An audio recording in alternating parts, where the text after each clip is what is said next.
So we're up to day number 4, which is the fourth way of the 48 ways to acquire wisdom, is Binas Halev, understanding the heart. So 25 years ago, I remember I had an office in Midtown Manhattan. I was late for a meeting uptown, and I ran to the subway and ran down the stairs, and miracle of miracles, the subway had just arrived, and I jumped through the nearly closing doors, and an even greater miracle happened. There was a seat available, and it was a quiet car, and I jumped in, I sat down, and I breathed a sigh of relief, saying, you know what, looks like I'm going to make it to the meeting, despite really starting out late. And the subway's going, and I'm looking at my phone and reading over some notes for the meeting, and it's only 3 stops later that I realized that I was on a train going in the wrong direction.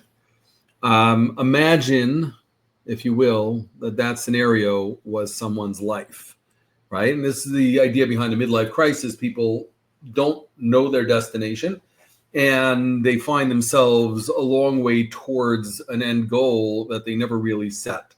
So how do we know if we're really on the right train? So understanding your heart is really, understanding the heart is really about understanding your heart.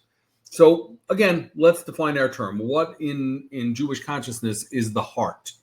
So there's 2 primary things, other than the seat of our emotions. There's the 2 primary things that the heart represents. One is the heart of the matter, right? The core, the center, the heart of the city, right? And then secondarily, it's the motivation. He puts his heart into it. Those 2 concepts are both baked into the idea of Lev within Jewish consciousness.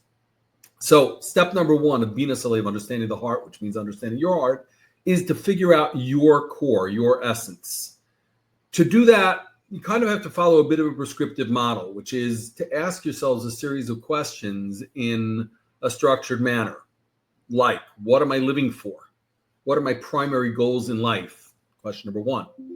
Question number 2, what's my greatest accomplishment to date? Which shows you what you value. What makes me really happy? And what could I do to make myself even happier?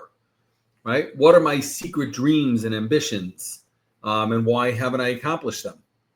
And once we have a little bit of this understanding, we can ask ourselves, what are our future plans? So none of this happens, and why are they your future plans? By the way, none of this happens in an instant, but through consistent effort, through applying some of the things that we've learned along the way, methods to acquire wisdom, a person can begin to self-assess, and reach an understanding of who they are at their very essence, and therefore what path they should be on.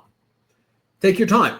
Number 2, what is motivating you? So aside from understanding what you are at your essence, what's driving you? The CIA used to have this recruitment tool called MICE. It was an acronym for money, ideology, coercion, and ego, right? The 4 ways that they used to recruit spies were either offering them money, tapping into their ideological, sense of self, coercing them, obviously, pretty obvious, and then ego, which is playing to their ego. In Maslow's hierarchy of need, right?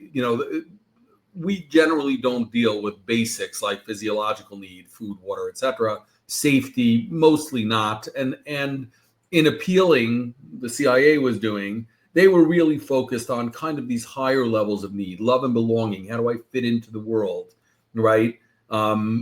Esteem, where am I? How do I measure myself, and how am I measured by others? And then self-actualization, which is how do I drive myself to greater heights? Now, these are concepts and ideas that are baked into how we motivate ourselves to do things.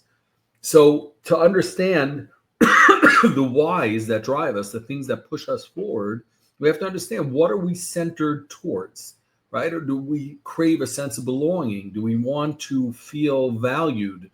Do we have a connection to a greater self that we think we can reach? And so understanding what your motivations are, right, will help you understand how to drive yourself, how to lean into those things. So once we have a little bit of understanding of our core, then a little bit more of an understanding based on our motivation, we can take the things that motivate us and apply them to the things that are our core. Number three, identify the things that block you. Identify the blockers, right? We all have them. We have goals, right? We might have set them. We might not have set them. Maybe we're setting them more explicitly now. At the end of that, you're going to hit a point where you just hit that brick wall. Now, what is that brick wall? How do you define it? Be honest with yourself. Is part of that brick wall dealing with giving into the what my body feels like doing versus what my soul wants to do? So effectively, in more plain vernacular, a little bit of laziness, a little bit of lack of effort or motivation. What can we do to find a way to break through that bottleneck, to knock down that wall, and potentially fix so that we can move on? Number four, which is also really important in understanding one's heart, is to learn to read your emotions, right? Understanding your emotions. Are you happy? Are you sad? Are you frustrated? Are you tense? Are you upset? Lots of different emotions that we can feel. Learning how to identify what they are, and then understand the why. So there's a root cause analysis that's used in business called the 5 whys. Okay, and it goes like this. Let's say you're irritated. So you ask yourself, why am I irritated?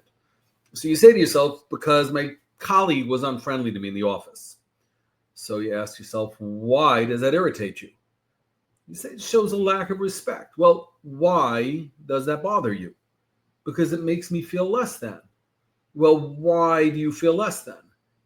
And then when you finally get to that point, you say, you know what? There's actually no logical reason why I should feel less than.